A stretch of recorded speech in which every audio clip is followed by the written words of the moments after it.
12 onctions qui font marcher ceux qui boitent. Actes chapitre 3, le premier verset. Pierre et Jean montaient ensemble au temple à l'heure de la prière. Le premier principe qui fait marcher ceux qui boitent, c'est ensemble.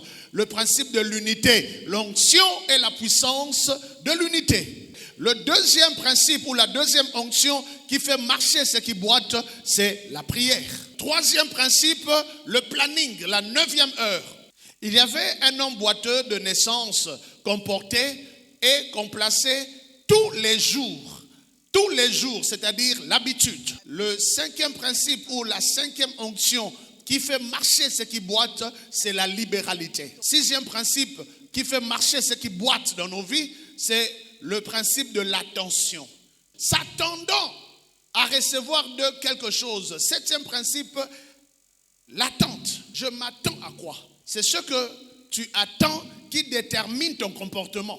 Lorsque tu as un rendez-vous avec le chef de l'État, par exemple, il ne te dira même pas comment tu vas t'habiller. Toi-même, tu sais que parce que lui, il est chef de l'État, voilà comment je vais m'habiller. Lorsque nous nous approchons de l'Éternel, nous nous attendons à quoi?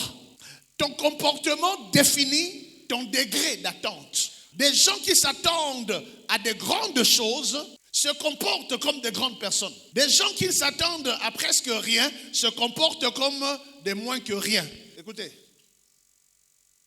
tu as besoin de payer ton loyer à $100, $200. Ton ami ou ton frère te fait rendez-vous et dit, ok, viens à 10h, je vais te donner, tu vas payer combien? $200. Non, moi je vais te donner $2000. Alors je vous pose la question.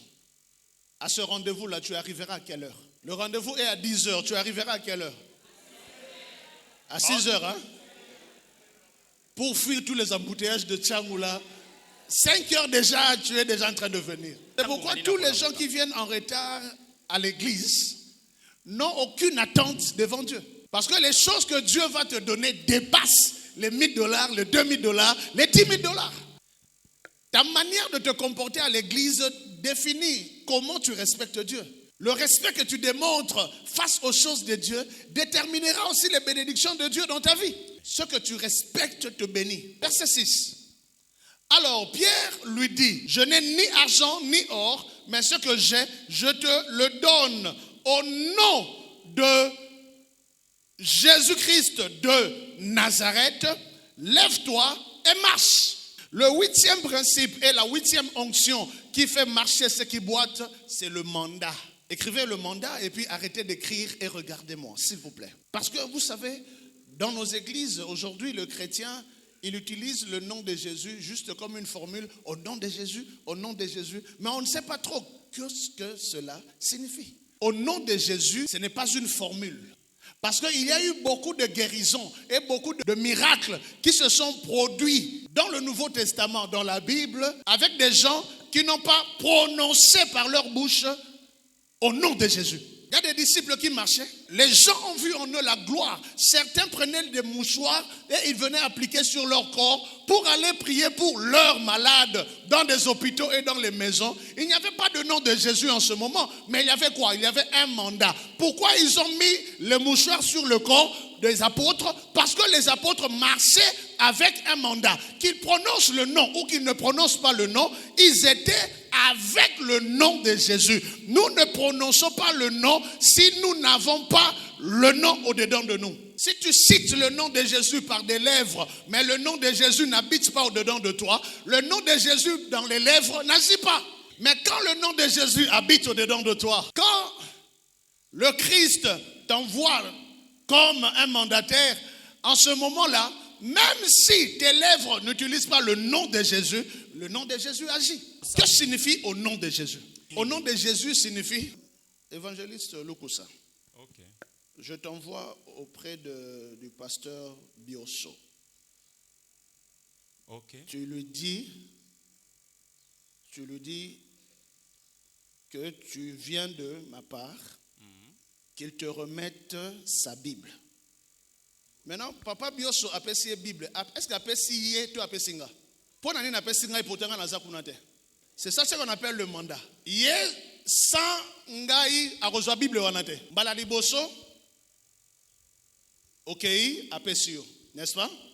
Ozongi. Mbala mibale. Évangile Lukusa kende. Voilà ce que deuxième fois, ou bien troisième fois, ou bien cinquième fois. Papa bioso amonie. Tango papa bioso amonie, na mutu na azo raisonner nini? Est-ce que pour la deuxième ou la troisième fois, papa bioso a besoin, évangile Lukusa a rappelé le sous que pasteur atindinga? Dès qu'amonie a ebinini, que moto azaka na mandat ya pasteur yeo aye, arosala nini? Apesi Bible. Lorsque le nom de l'Éternel est porté dans ton esprit, dans ton âme, les gens savent que tu es un envoyé de Jésus-Christ. Il y a même na katia pongi, il y a un badususu, on a là qui va jouer tranglenga, na ko kotanga kombo Yesu te. Justement parce que yo Yesu na faut tanga gaye na kombo, na no memie na katia motema te. Mais au moment où tu es devant les gens, comme Pierre et Jean, qui étaient devant des personnes hostiles à l'évangile, il devait maintenant élever le nom de Jésus. Lorsqu'il dit au nom de Jésus, ce n'était pas pour réclamer quoi que ce soit de Jésus, c'était pour élever le nom de Jésus. Pour que le monde sache que c'est au nom de Jésus que cet homme a marché, alors citons le nom de Jésus comme une évangélisation.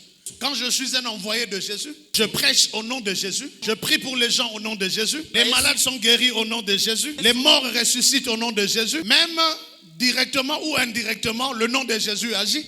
Ainsi, le 8e principe et la 8e onction, c'est le mandat. Est-ce que Jésus t'a envoyé?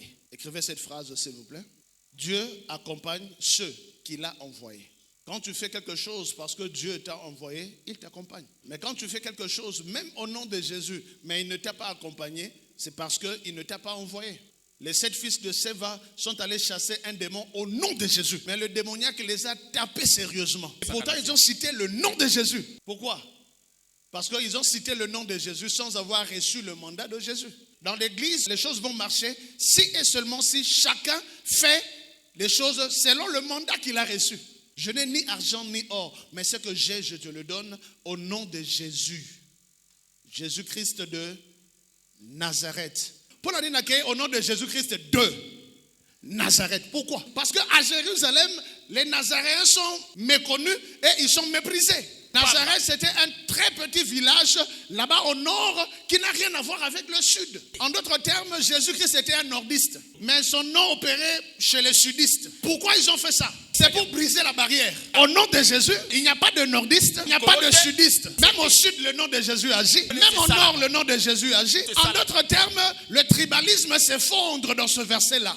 Et le prenant par la main droite, il le fit lever. Ok, il a déjà dit au nom de Jésus-Christ de Nazareth, lève-toi et marche. Mais pourquoi il le tient encore par la main et il le soulève? Principe numéro 9, c'est le principe de l'assistance. L'assistance est une onction extraordinaire. Donne-moi le nom de Jésus, oui, mais assiste-moi aussi.